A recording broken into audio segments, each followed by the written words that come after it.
Did you know there's a special code hidden in the middle of this lion capital? Welcome to the channel. Here's the first step to conquering India. Build a world-class military force. Check. Expand your territory through strategic alliances and wars. Check. Now here's the secret third step.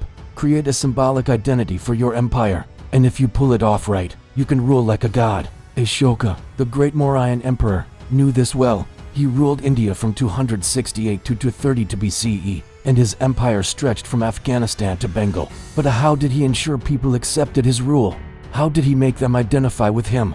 By building massive structures spread across his empire, carrying one powerful symbol. Today we'll talk about the unique monuments built under Ashoka's reign and what they tell us about his rule. After Ashoka ascended the throne in 268 BC, he consolidated his power and set out to rule over a large chunk of the Indian subcontinent. Yet he didn't just want to be another conqueror. His vision was to build an empire based on principles of peace, nonviolence, religious tolerance, and welfare. He called this Dharma. Now, after implementing these policies across his vast kingdom, Ashoka realized he had to do something more to reinforce them. People needed to see what he stood for, to feel it. So he started thinking of a way to translate his philosophy into a visual form, to craft an image that would embody his vision for the empire. He wanted a symbol that would reflect the essence of his Dharma. It had to be powerful enough to resonate across his diverse empire, uniting people under one banner of shared values. And what could be a better way to achieve this than through art?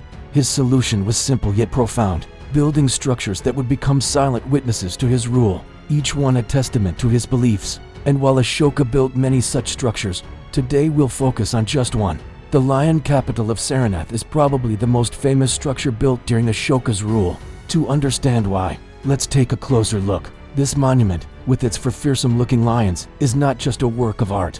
It's a conversation with the past. Each line, curve, and muscle on these magnificent beasts is a whisper from Ashoka's era, telling us about their world, their beliefs, and their rulers. Let's listen to what these stone sentinels have to say. But before that, what exactly is the Lion Capital of Sarnath? Well, it's precisely what it sounds like, a lion-shaped capital that once topped a pillar. See, back then, pillars weren't just functional architectural elements. They were also status symbols, erected at important intersections and public squares. They served as constant reminders of the empire's reach and authority. And crowning these pillars were not just any animals, but lions, symbols of strength, courage, and royalty. The Lion Capital of Sarnath isn't just one sculpture, it's a quartet. For regal lions, each facing a different direction, stand back to back in an eternal vigil. Their manes and tails flow around them, not as mere ornaments, but as if they too are catching the wind of change sweeping across the empire. And guess where this pillar once stood? At Sarnath, the place where Gautama Buddha delivered his first sermon after attaining enlightenment. Talk about choosing a location with historical weight. But let's pay attention to detail here. Look at the expressions on those leonine faces. Do they not remind you of something? Fearless, resolute, and ready to pounce. These lions seem to echo the very essence of Buddhism, the courage to confront life's challenges head-on. And here's a close look at the details. The lines etched on their bodies, the play of light and shadow, even the texture of their muscles.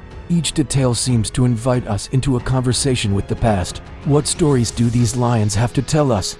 If you look closely at the center of the capital above the lions, you'll notice a circular disc known as an abacus.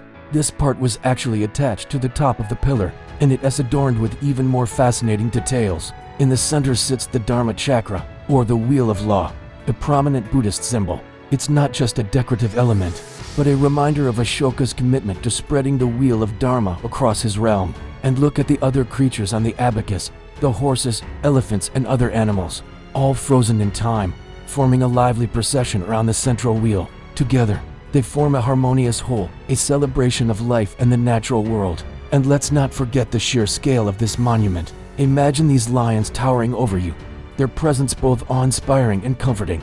This was no accident. Monumental architecture wasn't just about aesthetics. It was also a tool to express power and stability. And what better way to convey that message than with lions? Lions, with their inherent strength and regality, became the perfect symbol for Ashoka's reign. They represented his empire's power, but also its commitment to justice and order. Why lions? Because they were not only powerful and majestic, but also symbolized courage and strength. Lions were considered the kings of the jungle, and they embodied the values that Ashoka wanted to promote in his empire. Throughout history, lions have been associated with various cultures and civilizations. In India, they were seen as divine beings embodying power and bravery. For instance, the ancient Indian epic Mahabharata describes the lion as a symbol of strength and courage. The Nala demon, the king of the Nishadas, was known for his lion-like qualities. He was fierce and brave, always ready to face any challenge that came his way. The Nila demon was also known for his strength and ability to protect those under his care. Much like a lion protects its pride, this association of lions with bravery and protection is reflected in the Lion Capital of Sarnath, where the 4 lions stand as guardians, symbolizing Ashoka's commitment to the safety and well-being of his subjects. Let us look at some other examples of how lions have been used as symbols of power and majesty in ancient India. In the ancient city of Ujjain, there was a huge lion statue that was believed to ward off evil and bring good fortune to the city. This statue was so revered that people from all over the kingdom came to pay homage to it. Another example is the famous Lion Gate at the entrance to the ancient city of Sigiriya in Sri Lanka. This gate was built in the 5th century CE and features 2 enormous lions flanking a central archway. It was a symbol of the king's power and a warning to any who dared to enter his domain. So when Ashoka chose the lion as the symbol of his empire, he was tapping into a long-standing tradition of using this majestic animal to represent power, courage, and protection. In the next few minutes, we're going to delve into the wider context of the Lion Capital. We'll examine the materials used, the techniques employed, and how these factors contribute to the overall impact of the monument. We'll also discuss how the Lion Capital fits into the broader themes of Ashoka's reign, including his commitment to Buddhism and the spread of his ethical teachings. Finally, we'll explore the historical significance of the Lion Capital, highlighting its role as a symbol of Ashoka's empire and its lasting influence on Indian art and culture. You already know about the Grand Pillars. Now let's discuss the materials and construction techniques used in creating these marvels. The Lion Capital of Sarnath is crafted from polished sandstone, a testament to the advanced stonemasonry techniques of the Mauryan era. The choice of sandstone reflects the region's rich natural resources, and the material's durability ensured that these monuments withstood the test of time. Intricate details, whether it's the muscular definition of the lions or the delicate carvings on the abacus, showcase the skill and patience of the artisans involved. And it wasn't just about erecting these structures, it was about placing them strategically. Key locations like Sarnath, where the Buddha preached, were chosen to not just mark significant sites, but to embed the empire's identity into the religious consciousness of its people. Remember, these pillars were erected throughout the empire, acting as silent ambassadors of Ashoka's rule. They were designed not just to impress, but to permeate every aspect of public life, reinforcing his authority and values in every corner of his realm. In addition to the Lion Capital, Ashoka's patronage extended to other forms of Buddhist art, including the construction of stupas and viharas. Stupas were dome-shaped structures built over sacred sites, such as the place where Buddha attained enlightenment. Viharas, on the other hand, were monasteries where monks lived and studied Buddhist teachings. These structures, often built in remote areas, became centers of pilgrimage and monastic life. Together, they played a crucial role in the spread of Buddhism and the establishment of monastic orders. Some of the earliest examples of rock-cut architecture can also be found during Ashoka's reign. These were monumental in scale, showcasing the ability to transform solid rock into intricate works of art. One example is the Barabar Caves, which were initially carved for ascetic sects and later became burial places for some Buddhist monks. The Barabar Caves were also notable for their natural setting, being carved into the side of hills and adorned with intricate designs.